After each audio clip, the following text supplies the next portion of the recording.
Ang lucky charm ng box office ng Pilipinas, siya na nga ba? Pinangalanan, tingnan ng mga detalye.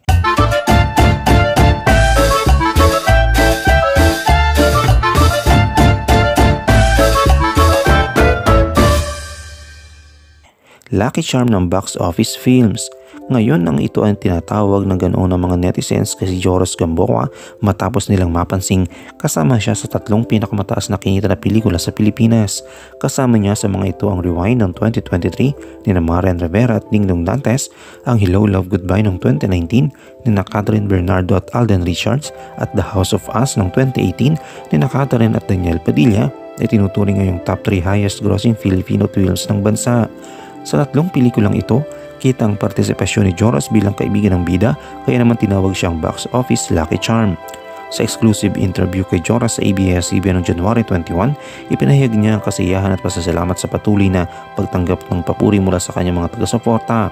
Ayon sa kanya, nakakatawa yung gesture na parang ako yung sinasabi na lucky charm na kapag nandun daw ako sa pelikula, nag-hit, pero sa totoo lang kasi hindi ako naniniwala sa luck, mas naniniwala ako sa bless. Actually, the other way around, hindi ako swerte sa mga pelikula, hindi ganoon yung nakikita ko.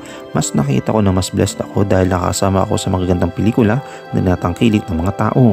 Nakakatuwa yung mga achievements na yun, pero for me, it's just work. To touch others people's lives through my work sa industriyang ito. Kami mga artista katulad lang din ng ibang taong pagtatrabaho. Ang difference lang, lumalabas kami sa TV, nakikilala kami. Pero para sa akin, lahat naman tayo pantay-pantay lang. I am really grateful and thankful doon sa mga achievements and doon sa mga tao na na-appreciate yung mga nagawa ko, but all glory to God. Bukod sa Rewind, Hello Love Goodbye at The House of Us, kasama rin si Joros sa iba pang mga pelikula ng Star Cinema na tinangkilik at kumita ng milyong-milyon sa takilya.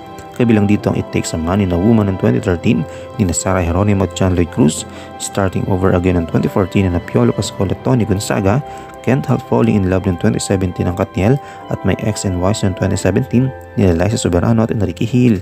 Paniniwala ni Joros, ang tunay na tagumpay ay hindi lang nakabase sa dami ng kinita ng isang pelikula, kundi sa dami ng napasaya at na-inspire ng bawat karakter ng kanyang ginagampanan.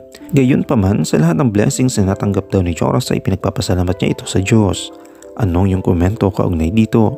Shoutout tayo kina Perla Cruz, kay Slapshock Masinda de Miguel at kay Gloria Tortuga. I-comment mo lang ang inyong opinion sa comment section at huwag kalimutang i-like, i-follow, i-subscribe ang bcgram.net para sa mga latest happenings.